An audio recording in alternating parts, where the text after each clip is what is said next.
We're standing amongst the ruins of ancient Smyrna, which, as you can see, is tucked right into the middle of the thriving Turkish city of Izmir. But Smyrna in its day was a thriving city as well. In fact, Smyrna was known as one of the finest seaports in the world. If you were to take a straight line west from Smyrna, it was the closest seaport to Europe. In fact, you'd end up right in Athens, the gateway to the rest of Europe. So Smyrna was an important city in its day. Smyrna was known for its beauty and its architecture and its gorgeous flowers and its almost tropical climate. But Smyrna was known for something else. Its citizens took pride in its history. In 600 BC, the Lydian king Attalus conquered Smyrna and actually devastated it, left it as a humble, tiny village. And then when Alexander the Great came through here, in a dream he had a vision to rebuild Smyrna and rebuilt it into one of the most spectacular cities of its day. So the folklore and all of its literature was filled with references to death and resurrection. That we are the city who once was dead and have now come to life. And it's that theme that Jesus Christ picks up on when he writes his letter to early Christians suffering in this city. This claim to fame that Smyrna was that city that once was dead but has been resurrected now to a far better life was underscored by their major commodity. Smyrna held the exclusive rights to the import and export of the valued, fragrant spice called myrrh. Actually, hence their name, Smyrna.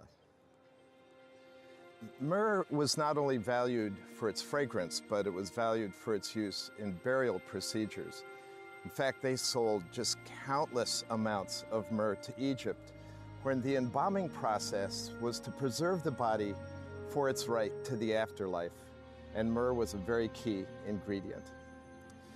You know, I wonder if when the wise men came to celebrate the birth of Christ, that the frankincense and myrrh that they brought, I wonder if that came from Smyrna. And I think too of the death of Christ, where they wrapped him and anointed him with myrrh. That probably came from Smyrna as well. So no wonder Jesus camps on this theme, that early Christians who just may face death for him would be resurrected to a far better life. Underneath the plateau of the excavations here in the city of Smyrna are these caverns and arches and rooms, which are all a part of the ongoing excavation of this ancient city. In fact, you may hear some clanging and banging in the background as the work proceeds. But being down here reminds me of the second weight of tribulation that was placed on the early church in this ancient city. As Jesus said, I know not just your poverty, but that you are slandered by the Jews of the synagogue of Satan. This made life very tough for the early Christians, this slander. It gives whole new meaning to that. Sticks and stones will break my bones, but names will never hurt me, because these names really hurt the early Christians. The Jews wanted to be distanced from the church. The Jews, interestingly enough, had a cover with the Roman Empire. They had an exemption from claiming that Caesar was Lord, since their one God was the God of Israel. These early Christians threatened that exemption because they were trouble for Rome. So they wanted to kick the Christians out of the synagogue. And in so doing, they slandered their name. So the slander was that these Christians had orgies in their gatherings. They said that at these love feasts, they ate the body of Christ and drank his blood in communion. So the slander was that these early Christians were cannibalistic in their feasts. They called each other brother and sister. So the slander was that they were anti-family. In the structure of Rome, the family was very important, that these were people who did not care about their families, just about each other.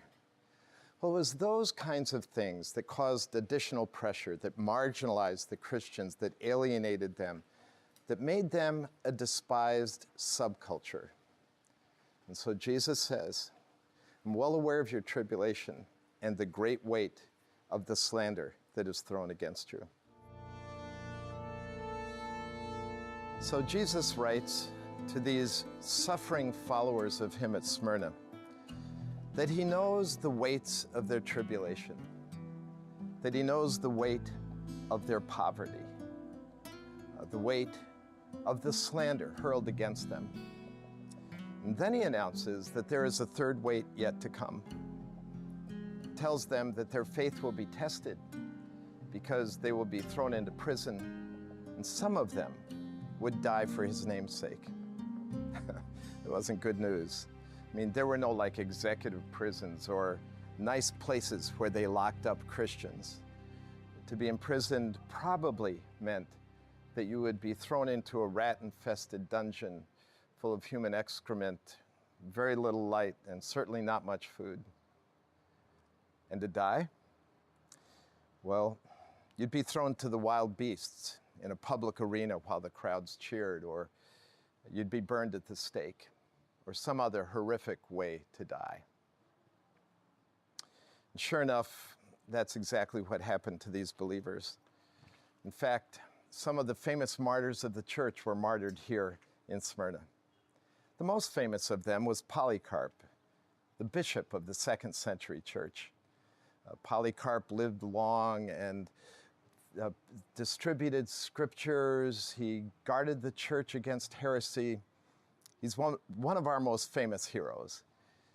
He had a dream one night in his older age of his pillow catching fire, and he told his friends the next day that he thought that was God warning him about being burned at the stake for his faith.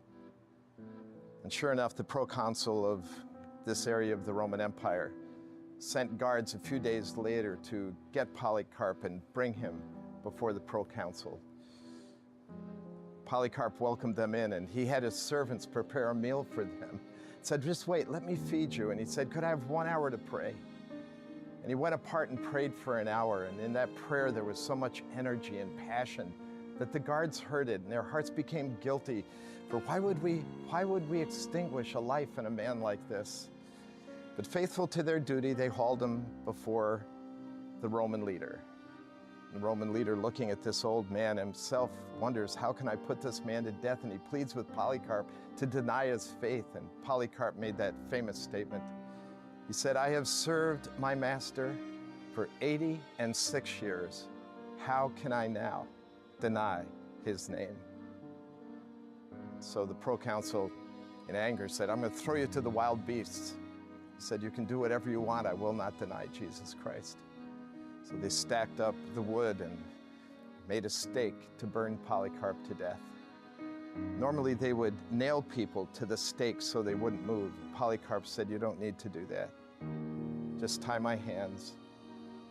I will not move. And they lit the fire. Legend has it that a wind came along and literally swept the fire away from Polycarp like a sail full of wind, and he didn't die. So the guard commanded one to go and stab Polycarp, and indeed they did, and he died there for Jesus Christ, just as Christ predicted would happen. But Jesus added a little note in the letter. He said, these tribulations will only last for 10 days, which was a metaphor in those days of just a short time. And then he said, after these are over, I have something special for you. See, I think life is a lot like a feature-length film. We freeze frame it in Smyrna with the poverty and the slander, the imprisonment and the death of these Christians. If that's all you have, you're in total despair. Why wouldn't you deny the name of Christ? But there's more. And Jesus Christ is the executive producer. And at the end of the film, there is great reward. And Jesus adds that at the end of the letter.